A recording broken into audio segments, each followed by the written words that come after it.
Good morning. যে সমস্ত ছাত্রছাত্রী উচ্চ মাধ্যমিকে ফল বেরিয়েছে এবং তারা উত্তীর্ণ হয়েছে, তাদেরকে অনেক অনেক অভিনন্দন জানাই এবং শুভেচ্ছা জানাচ্ছি। তোমরা একটা নতুন হায়ার স্টাডিতে পদার্পণ করবে। তো আমি এই যে বিভিন্ন কলেজগুলোতে ওয়েস্ট বেঙ্গল গভর্নমেন্টের যে ডাব্লিউপি ক্যাপ পোর্টালের মাধ্যমে যে অনলাইন অ্যাডমিশন নেবে সমস্ত ইউজি কোর্সের জন্য, সেই কোর্সগুলোতে কিভাবে অ্যাপ্লাই করবে তার আমি কতগুলো পয়েন্ট একটু দেখাবো, যাতে তোমাদের সুবিধা হয়। প্রথমে আমি স্টেপ বাই স্টেপ কতগুলো পয়েন্ট আমরা তুলে ধরবো, যাতে করে তোমাদের, আমরা দেখে এসেছি বিগত কয়েক বছর ধরে যে অ্যাডমিশন চলছে তাতে কি হচ্ছে না, অনেক ছাত্রই প্রচুর ভুল করছে এবং ভুল করার জন্য তাদেরকে হয়তো 1 বছর গ্যাপ দিতে হচ্ছে সিলি মিস্টেকের জন্য। তো আমি এখানে কিছু পয়েন্ট দেখাবো তোমাদেরকে কিভাবে অনলাইনে অ্যাডমিশন নেবে, বা কতগুলো স্টেপ বাই স্টেপ প্রসেস আমি দেখাবো। যদিও এগুলো ক্যাফেতে ফিল আপ করবে, ক্যাফের লোকরাই করবে, কিন্তু তোমার যদি জানা থাকে তোমাদের, তাহলে তোমরা জিনিসটা চেক করতে পারবে যে ঠিকঠাক ফিল আপ হয়েছে কি হয়নি। প্রথমে বলি, এটা একটা ওয়েবসাইট, যে ওয়েবসাইটে সেন্ট্রালাইজ অ্যাডমিশন পোর্টাল, সেখানে দেখতে পাচ্ছ এখানে একটা দুটো বটন এখানে আছে। উপর দিকে বাঁ দিকে দেখো, উপর দিকে আছে একটা রেজিস্ট্রেশন নাও, আর হচ্ছে স্টুডেন্ট লগ ইন। প্রথমে কি করতে হবে, যারা অ্যাপ্লাই করবে তখন তাদেরকে প্রথমে রেজিস্টার নাও করতে হবে। এই রেজিস্টার নাও করার পর, রেজিস্ট্রেশন হয়ে যাওয়ার পর, যখন তুমি ইউজার আইডি পাসওয়ার্ড পাবে, তখন তুমি স্টুডেন্ট লগইন এ আবার ক্লিক করে তুমি স্টুডেন্ট লগইন এ ঢুকতে পারবে। তাহলে প্রথমে আমি রেজিস্ট্রেশন কিভাবে করবে আমি একটু বলে দিচ্ছি, খুব সংক্ষেপে বলবো, যাতে তোমরা খুব ইজিলি ব্যাপারটা বুঝে যাও। তো বলার আগে যেটা আমার একদম বলা উচিত, সেটা হচ্ছে যারা এই যে ইউজি কোর্সে ভর্তি হবে, সেই কোর্সে ভর্তি হলে এবারে এনইপি যে সিস্টেম চলছে, তাতে দু ধরনের কোর্স করানো হচ্ছে। একটা হচ্ছে 3 ইয়ার্স কোর্স, একটা হচ্ছে 4 ইয়ার্স কোর্স। 3 ইয়ার্স কোর্স মানে হচ্ছে যারা আগে পাস কোর্স করতে, তাদেরটাই এখন নাম হয়ে গেছে 3 ইয়ার্স মেজর কোর্স। আর কি হয়ে গেছে না, যারা অনার্স করতে, সেটা এখন 4 বছরের অনার্স। 4 বছর কেউ যদি পড়ো তাহলে সে অনার্স ডিগ্রি পাবে। তো এই 4 বছর মেজর, ও তার সঙ্গে মাইনর আরো অনেক সাবজেক্ট থাকবে, কিন্তু মেন হচ্ছে মেজর। এইটা ভর্তি করার সময় প্রথমেই যেটা করতে হবে, তোমাকে এই রেজিস্টার নাও, ওপরে বাঁ দিকে যে ক্লিক, ওপরে দেখতে পাচ্ছ রেজিস্টার নাও, এইখানে প্রথমে ক্লিক করতে হবে। এবং ক্লিক করার পর তোমরা রেজিস্ট্রেশন করবে। সেই রেজিস্ট্রেশন করার আগে তোমরা কি দেখতে পাবে না, প্রথমেই তুমি নিজের প্রোফাইলটা ক্রিয়েট করতে পারবে। নিজের প্রোফাইলটা ক্রিয়েট করতে পারবে।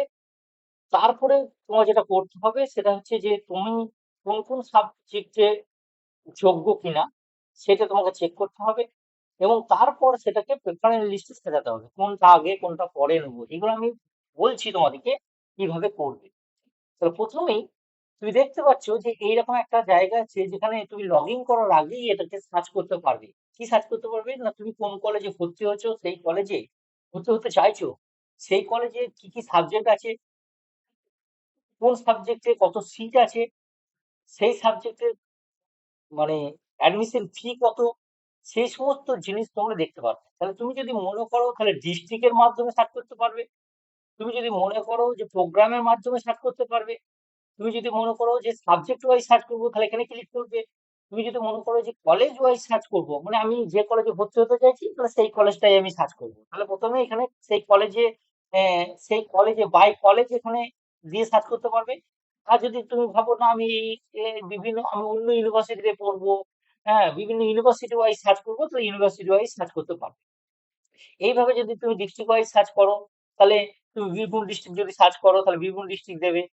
তুমি তারপর প্রোগ্রামের নাম দেবে, কোন ইনস্টিটিউট দেবে, সেই যখনই তুমি সেই ডিস্ট্রিক্টটা সিলেক্ট করবে তখন সেই সেই ডিস্ট্রিক্টের আন্ডারে কতগুলো কলেজ আছে সেগুলো দেখা যাচ্ছে। ঠিক আছে।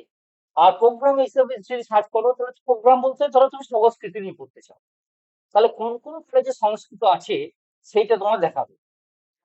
তুমি যদি সাবজেক্ট ওয়াইজ করতে চাও ঠিক একই রকম জিনিস। যদি কলেজ ওয়াইজ করতে চাও তাহলে তো কিছুই না, তুমি কলেজের নাম এখানে দিলে, কলেজের নাম দিলে তাহলে সেই কলেজে কোন কোন সাবজেক্ট পড়ানো হয় সেগুলো তুমি দেখতে পারো। এইভাবে তুমি সার্চ করতে পারো। তাহলে সার্চ করা হয়ে গেলে তুমি কি দেখতে পাবে, এইরকম জিনিস দেখতে পাবে। কি দেখতে পাচ্ছ, এই যে দেখতে পাচ্ছ একটা কলেজ, এখানে কলেজ ওয়াইজ যেমন সিক্সথ নিবেদিতা গভর্নমেন্ট কলেজে সার্চ করা হয়েছে, এবং সেখানে দেখতে পাচ্ছ এরকম একটা জিনিস তুমি দেখতে পাচ্ছ, এবং সেখানে দেখো 4 ইয়ার বেঙ্গলি, 4 ইয়ার ফিলোসফি, 4 ইয়ার হিস্ট্রি, 4 ইয়ার এরকম করে 3 ইয়ার, সমস্ত কলেজে এই সমস্ত জিনিসগুলো দেখাবে, এবং সেখানে তুমি কতগুলো সিট আছে, কি ক্রাইটেরিয়া আছে ভর্তি হওয়ার জন্য সেগুলো তুমি দেখতে পারো। এবার এইটা তুমি দেখে নিতে পারবে, কিন্তু তোমাকে যেটা করতে হবে প্রথমেই রেজিস্ট্রেশন করতে হবে। তাহলে রেজিস্ট্রেশন এবং লগ ইন কি করে করবে না, তুমি রেজিস্ট্রেশন বা লগ ইন করতে গেলে তোমাকে যে সমস্ত তথ্যগুলো রেডি রাখতে হবে সেটা হচ্ছে সব পিডিএফ ফরম্যাটে ক্লাস 10 এর মার্কশিট, ক্লাস 12 এর মার্কশিট, এসসি এসটি ওবিসি যদি থাকে তাহলে তার সার্টিফিকেট, পিডাব্লিউডি মানে কেউ যদি ফিজিক্যালি হ্যান্ডিক্যাপ হয়, ফিজিক্যালি চ্যালেঞ্জ হয় তাহলে তার সার্টিফিকেট, কোনো আইডেন্টিটি প্রুফ ডকুমেন্ট যেমন Aadhaar card, driving licence, passport যদি থাকে তার, বাংলা শিক্ষা আইডি যদি থেকে থাকে তাহলে সেটা রেডি রাখতে হবে। এজ প্রুফের জন্য তোমাকে মাধ্যমিকে অ্যাডমিট কার্ড রেডি রাখতে হবে, আর যার যদি বার্থ সার্টিফিকেট কারো থেকে থাকে তাহলে বার্থ সার্টিফিকেট দিতে পারো। আচ্ছা, ফটো রেডি রাখতে হবে, সিগনেচার রেডি রাখতে হবে, আর ইম্পর্টেন্ট হচ্ছে ব্যাংক অ্যাকাউন্ট রেডি রাখতে হবে। ব্যাংক অ্যাকাউন্টের account number, IFSC code ready রাখতে হবে, এবং পাসবইয়ের ফ্রন্ট পেজের যে ফ্রন্ট পেজটা থাকে যেখানে অ্যাকাউন্ট নাম্বার লেখা থাকে সেইটা রেডি রাখতে হবে। কেন রাখতে হবে, প্রথম কথা বলি, এই যে ব্যাংক অ্যাকাউন্ট নাম্বার বা আইএফএসসি কোড বা ব্যাংকের পাসবইয়ের যে জেরক্স বা মানে প্রথমকার পাতা, এটা কিন্তু যে ক্যান্ডিডেট সেই ক্যান্ডিডেটের নিজস্ব হতে পারে বা তার গার্জেনের হতে পারে। এই ব্যাংক আইডি কখনোই কিন্তু ক্যাফের কোনো ব্যাংক আইডি দেবে না। তোমরা যে সমস্ত টাকাগুলো জমা দেবে, যদি কেউ মানে অ্যাডমিশন ক্যান্সেল হয় বা এক্সেস দেওয়া থাকে তাহলে সেটা কিন্তু রিফান্ড আসবে ওই অ্যাকাউন্টে। সেই জন্য অ্যাকাউন্ট নাম্বারটা ভালো করে চেক করে নেবে ঠিকঠাক দিয়েছো কি দাওনি, কারণ এটা খুবই ইম্পর্টেন্ট। এইবার কি হলো, তুমি লগ ইন রেজিস্টার নাও করে তুমি প্রথমে ঢুকে গেলে, সেখানে ঢুকে যাওয়ার পর তুমি মোবাইল নাম্বার দিলে, ইমেল আইডি দিলে, এবং তারপর যে সমস্ত জিনিসগুলো ফিল আপ করার সেটা ফিল আপ করবে।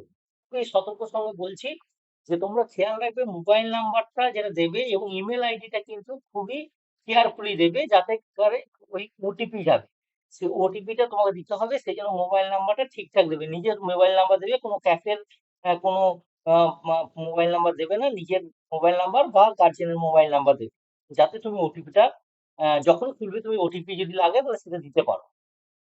এরপর এইভাবে আমি আর ডিটেলস কিছু বলছি না, এইভাবে তুমি ওটিপি দেখতেই পাচ্ছ এখানে, এখানে ওটিপি দিতে হচ্ছে, দিয়ে লগ ইন করতে হচ্ছে, দিয়ে এখানে দেওয়ার পর তোমার মোবাইলে একটা পাসওয়ার্ড যাবে, সেই পাসওয়ার্ডটাই তোমার হয়ে যাবে পাসওয়ার্ড।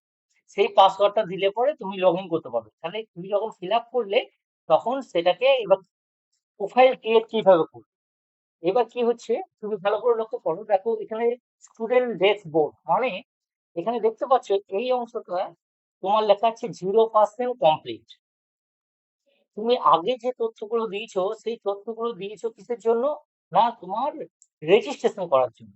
কিন্তু স্টুডেন্টরা ফিল আপ করার জন্য যে সমস্ত ডকুমেন্ট লাগবে বা ইনফরমেশন লাগবে সেগুলো কিন্তু এখনো তুমি ফিল আপ করোনি, বলেই কিন্তু এখন এটাকে 0% কমপ্লিট দেখাচ্ছে।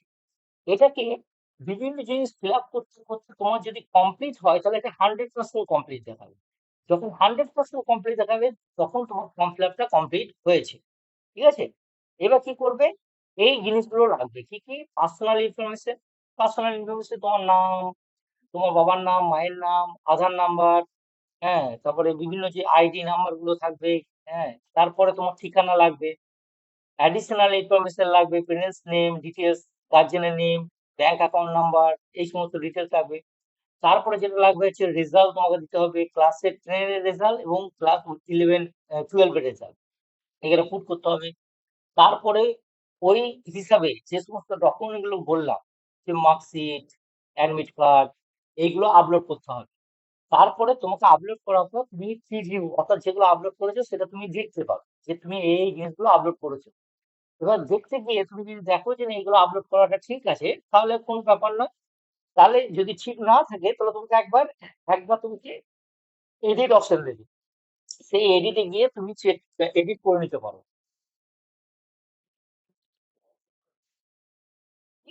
সেটা হচ্ছে যে এই ডাউনলোড পিডিএফ, তুমি পিডিএফটা ডাউনলোড করে নিয়ে রাখতে পারো, এবং পিডিএফটা ডাউনলোড করার পর যেটা করবে, তুমি যে সমস্ত জিনিসগুলো দিয়েছিলে সেইগুলো কিন্তু আবার চেক করে নিতে হবে, যাতে কোথাও কোনো ভুল না থাকে। এই জিনিসটা অনেকেই করে না, চেকটা করে না, তার ফলে কিন্তু অনেকেরই ফর্মে ভুল থেকে থাকে, এবং তার ফলে পরবর্তীকালে যখন ভেরিফিকেশন হয় তখন সেটা রিজেক্ট হয়ে যায়। তাহলে এটা কিন্তু ভালো করে দেখে নিতে হবে। কারণ বলছি কি, যতদিন পর্যন্ত ফর্ম ফিল আপের ডেট থাকবে, তুমি ইচ্ছা করলে তোমার প্রোফাইলটাকে এডিট করে আবার কারেকশন করে নিতে পারবে, কিন্তু ফর্ম ফিল আপের ডেট পেরিয়ে গেলে আর কোনো মতেই কোনো এডিট করা যাবে না।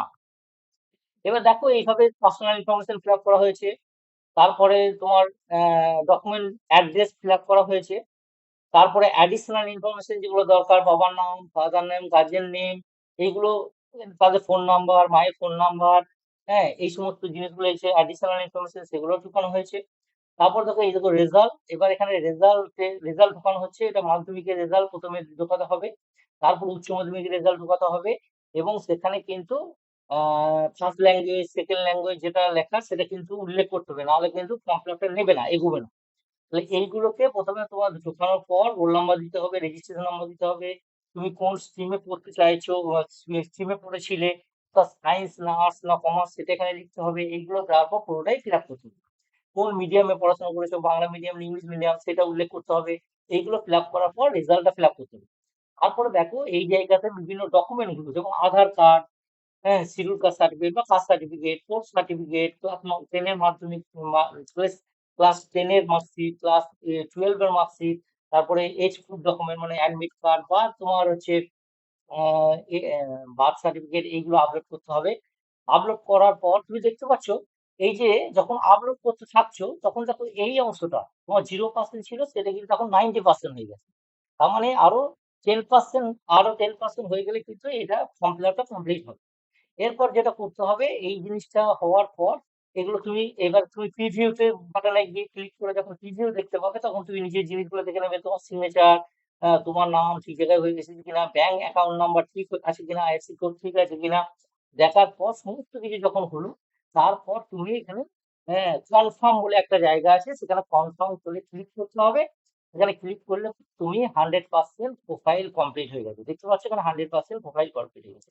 এবার তুমি এই যে এডিট অপশনটা দেখতে পাচ্ছ, এই এডিট অপশনে গিয়ে তুমি ইচ্ছা করলে তুমি আবার কিছু এডিট করতে পারবে, এবং যদি দরকার না হয় তাহলে এডিট করার দরকার নেই, কিন্তু এডিট বাটনে ক্লিক করে তারপর আবার সাবমিট করতে হবে।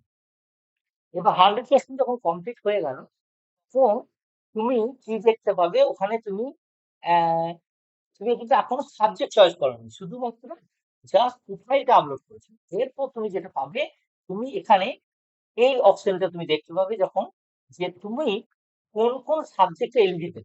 তুমি দেখতে পাচ্ছ এরকম একটা চার্ট আসছে, সেখানে দেখো নিচেতে লেখা আছে check eligibility, check eligibility, check eligibility. অর্থাৎ তুমি যে নাম্বারটা পুট করেছো উচ্চ মাধ্যমিকে, সেই নাম্বারের রেসপেক্টে তুমি যে কলেজটা চয়েস করেছো, সেই কলেজটা যখন চয়েস করোনি বা করবে, তাহলে সেখানে তুমি কোন কোন সাবজেক্টে এলিজিবল, সেইগুলো তোমার এখানে শো করতে লাগবে। এইবার তুমি দেখো, যে সাপোজ তুমি যে কলেজটা চয়েস করেছো, সেই কলেজে তুমি কোন কোন সাবজেক্টে এলিজিবল, সেইগুলো তুমি দেখতে পাবে।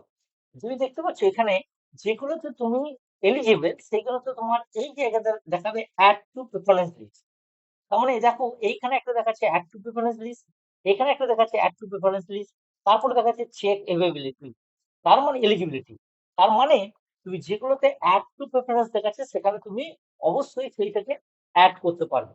এইবার তুমি অ্যাড করবে কোনটাকে, এবার এটা কিন্তু তুমি 25টা অ্যাড করতে পারবে। তো 25টা অ্যাড করতে গেলে তোমাকে দেখতে হবে, প্রথম খুব ইম্পর্টেন্ট জায়গা তোমাকে বলে রাখি, তুমি যে সাবজেক্টে নিয়ে পড়তে চাইছো, যে কলেজটাকে নিয়ে পড়তে চাইছো, যে কলেজে পড়তে চাইছো এবং যে সাবজেক্টে নিয়ে তুমি পড়তে চাইছো, সেটা সবসময় 1 নম্বর প্রেফারেন্সে রাখবে। যদি কোনো মনে হয় যে এটা আমি যদি না পাই তাহলে আমি অন্যটা পড়বো এবং ওই কলেজেই আমি অন্যটা পড়বো, তাহলে সেটা সেকেন্ডে রাখবো। এইভাবে কি হচ্ছে, যদি তুমি পরপর রাখো তাহলে তুমি যদি প্রথমটা তোমার প্রথমে যদি তুমি পেয়ে যাও তাহলে তোমাকে ভর্তি হতেই হচ্ছে। কিন্তু তুমি যদি প্রথমে যেটা রাখবে সেটা তুমি যদি পেয়ে যাও তাহলে তোমাকে কিন্তু ওইটাতেই ভর্তি হতে হবে। আদারওয়াইজ কিন্তু তুমি আর কোনো সেকেন্ড চান্স পাবে না তোমরা। আর তুমি যখন প্রথমটাতে যেটা অ্যাপ্লাই করেছিলে তুমি সেটা পেলে না, তাহলে পরবর্তীকালে সেকেন্ড রাউন্ডে হয়তো তুমি সেকেন্ডটা পেতে পারো বা থার্ডটা পেতে পারো বা ফোর্থটা পেতে পারো। কিন্তু একটা জিনিস মনে রাখবে, প্রেফারেন্স লিস্টটাকে তুমি 1-2 হিসাবে সেটাকেই সাজাবে যেটাকে তুমি নিজে পড়তে চাইছো, এবং যে কলেজে তুমি পড়তে চাইছো সেই কলেজটাকেই 1 নম্বর রাখবে, এবং যে সাবজেক্টে তুমি পড়তে চাইছো 4 বছরের না 3 বছরের সেটাকে তুমি আগে রাখবে। তারপরে এরকম করে করে তুমি দ্বিতীয় প্রেফারেন্স, তৃতীয় প্রেফারেন্স, চতুর্থ প্রেফারেন্স এইভাবে তুমি অ্যাড করতে থাকবে। এই যখন অ্যাড করবে তখন তোমরা দেখবে যে সাবজেক্টটা তুমি অ্যাড করবে, সাপোজ তুমি ধরো বাংলা এডুকেশনে অ্যাপ্লাই করছো, তাহলে মাইনর সাবজেক্ট হিসাবে হয়তো দেখা যাবে হিস্ট্রি, ফিলোজফি বা অন্য কিছু আছে, যে কোনো একটা মাইনর সাবজেক্ট তোমাকে চয়েস করতে হবে। এইভাবে তুমি দেখতে পাচ্ছ এখানে দেখানো আছে যে তাহলে তুমি ওইটাকে কোথায় প্রেফারেন্সটা রাখছো, 1 নম্বর প্রেফারেন্সে রাখছো, তারপরে তুমি 2 নম্বর প্রেফারেন্স রাখছো, এইভাবে তুমি 3 নম্বর প্রেফারেন্স। ধরো সাপোজ কোনো একটা কলেজে তুমি বাংলা নিতে চাও, তাহলে প্রথমে বাংলাটাকে রাখবে, 4 বছরে বাংলা নিতে চাও তাহলে প্রথমে 4 বছরে বাংলাটা রাখবে। তারপর ওই কলেজে যদি বাংলা না পায় ভাবছো তুমি হিস্ট্রি রাখবে, তাহলে ওই কলেজেরই সেকেন্ডে হিস্ট্রি রাখবে। তুমি তারপর ভাবছো যে আমি হিস্ট্রি যদি না পাই তাহলে পল সায়েন্স করবো, তাহলে দেখা গেল যে 4 নম্বরে তুমি পল সায়েন্স রাখবে। এরপর তুমি ভাবলে যে এই কলেজে আমি আর রাখবো না, আমি তো এই 3টে সাবজেক্টের মধ্যে চাই, আমি কিন্তু বাংলা নিয়ে পড়বো, তো অন্য আরেকটা কলেজে, তখন তুমি বাংলা করতে দেবে অন্য একটা কলেজে। এইভাবে যদি সিলেক্ট করতে থাকো তাহলে তুমি ইজিলি, তোমার ভুল হবে না এবং তুমি ঠিকঠাক ভাবে অ্যাডমিশন নিতে পারবে। তো এটা একটা খুব ইম্পর্টেন্ট জায়গা, এবং এটা যখন এরকম করে অ্যাড প্রেফারেন্স করতে করতে তুমি যাবে 25টা পর্যন্ত অ্যাড করা যাবে, করার পর তোমার ফাইনাল হয়ে যাবে, এবং ফাইনাল হয়ে গেলে এবারে তোমার এখানে একটা লিস্ট দেখাবে যে 1 নম্বরে এটা আছে, 2 নম্বরে এটা আছে, 3 নম্বরে এটা আছে, 4 নম্বরে এটা আছে, 5 নম্বরে এটা আছে। এবার তোমার হঠাৎ করে মনে হলো এই আমি যেটা 1 নম্বর করেছি এটা তো 1 নম্বর হবে না, তাহলে এখানে একটা দুটো অ্যারো চিহ্ন আছে, এই অ্যারো চিহ্নে যদি তুমি ক্লিক করো তাহলে তোমাকে একটা নাম্বার দেবে, তাহলে এটাকে তুমি কত নম্বরে নিয়ে যেতে চাইছো, তাহলে সেই নাম্বারে কিন্তু তুমি চেঞ্জ করতে পারবে। কতদিন পর্যন্ত, যতদিন পর্যন্ত ফর্ম ফিল আপ চলবে ততদিনের মধ্যে তোমাকে চেঞ্জ করতে পারবে। এইটা করার পর যখন কমপ্লিট হবে তখন তুমি কি হবে, তোমাকে ওই এইখানে 100%, এবং এখানে ডাউনলোড অ্যাপ্লিকেশন পিডিএফ দেখাবে।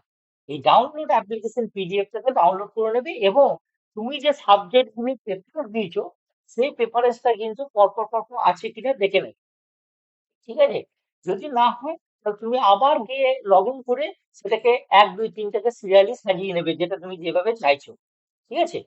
তো এইটা হচ্ছে আমার ফর্ম ফিল আপের টোটাল ব্যাপার।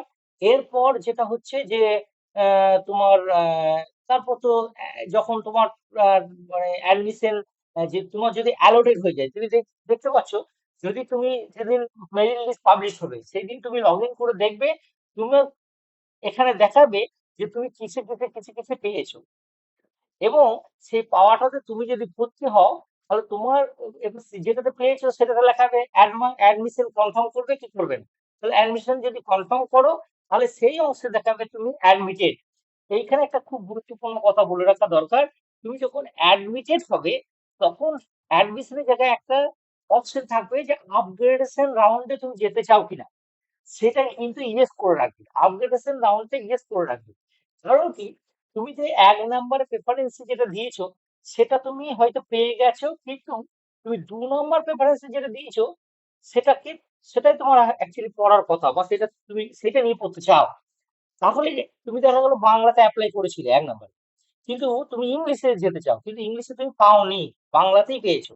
তাহলে বাংলাতে ভর্তি হওয়ার সময় তুমি আপগ্রেডেশন বটনটাকে অন করে রাখবে, ইয়েস করে রাখবে, যাতে যদি তুমি পরবর্তীকালে পথের আপগ্রেডেশন রাউন্ডে যদি তুমি ইংলিশ পেয়ে যাও তাহলে তোমাকে ইংলিশটাকে আবার অ্যাডমিশন নিতে পারবে। সেক্ষেত্রে কি হবে না, কোনো টাকা এক্সট্রা লাগবে না, সেক্ষেত্রে যেটা হবে যে তোমার সাবজেক্টটা এই সাবজেক্ট থেকে এই সাবজেক্টে চেঞ্জ হয়ে যাবে। কিন্তু তুমি যদি আপগ্রেডেশনটা যদি অন না করে থাকো তাহলে কিন্তু কোনো মতেই তুমি ইংলিশ পেয়ে গেলেও তোমাকে কিন্তু আর ইংলিশে দেবে না, সেই রকম ভাবে আপগ্রেডেশন করে রাখবে। এইভাবে তোমার এই যে অ্যাডমিটেড বলে একটা অপশন আছে, এখানে অ্যাডমিটেড তোমার শো করবে, এবং এইভাবেই তোমার প্রেফারেন্স গুলোকে সাজাবে। এই যে যখন তুমি পাবে তখন তোমাকে অ্যালোটেড দেখাবে, অ্যালোটেড। ঠিক আছে? তার মানে তুমি অ্যাডমিটেড হয়েছিল কোনো একটা সাবজেক্টে এবং দ্বিতীয়বার ইংলিশে তুমি অ্যালোটেড হয়ে গেছো, তাহলে তোমাকে এখানে অ্যালোটেড দেখাবে। তুমি ইচ্ছে করলে এই অ্যালোটেড জায়গায় ক্লিক করে কনফার্ম করে আবার তুমি ওটাকে শিফট করতে পারো, ট্রান্সফার করতে পারো। ঠিক আছে? এইভাবে তোমার অ্যাডমিশন করতে হবে। অ্যাডমিশন যদি কেউ ক্যান্সেল করতে চাও তারও প্রসেস আছে। নিজের প্রোফাইলে লগ ইন করে ঢুকবে, তারপরে লেখা থাকবে অ্যাডমিশন ক্যান্সেল, বাটনে ক্লিক করবে, তাহলে তার অ্যাডমিশন ক্যান্সেল হয়ে যাবে। সেটা ক্যান্সেল করার যে যাদের ক্ষেত্রে প্রয়োজন তারা করবে। নিজেরা যাদের ক্ষেত্রে প্রয়োজন হয় তারা কিন্তু কখনো ক্যান্সেল বাটনে ক্যান্সেল করবে না, তাহলে তোমার অ্যাডমিশনটাই পুরোপুরি ক্যান্সেল হয়ে যাবে। ঠিক আছে? তো এইভাবে তুমি টোটাল প্রোফাইল করার পর তুমি যদি টাকা পেমেন্ট করার পর যখন ভর্তি যাবে তখন তুমি ওখানে মানি রিসিপ্ট ডাউনলোড করার একটা জায়গা পাবে। সেই ডাউনলোড করে মানি রিসিপ্টটা রেখে দেবে, কারণ কলেজে যখন ভেরিফিকেশন হবে তখন মানি রিসিপ্টটা তোমার দেখতে চাইবে। এইভাবে তুমি তোমরা ফর্ম ফিল আপ করবে। আহ, আর বলার কিছু নেই। আশা করছি তোমরা সব বুঝে গেছো। আহ, এরপর যদি কোনো কোয়ারি থাকে তাহলে আমাদের ওয়েবসাইটে অলরেডি হেল্পলাইন নাম্বার আছে, আমার নাম্বার আছে, এবং প্রথমে স্লাইডে আমার নাম্বার অলরেডি ছিল। সেটাকে নিয়ে তোমরা দেখবে, তাহলেই তোমরা পেয়ে যাবে। এবং কারো যদি কোনো কোয়ারি থাকে তাহলে সেই নাম্বার ফোন করবে, আমি অবশ্যই জানিয়ে দেবো। ধন্যবাদ।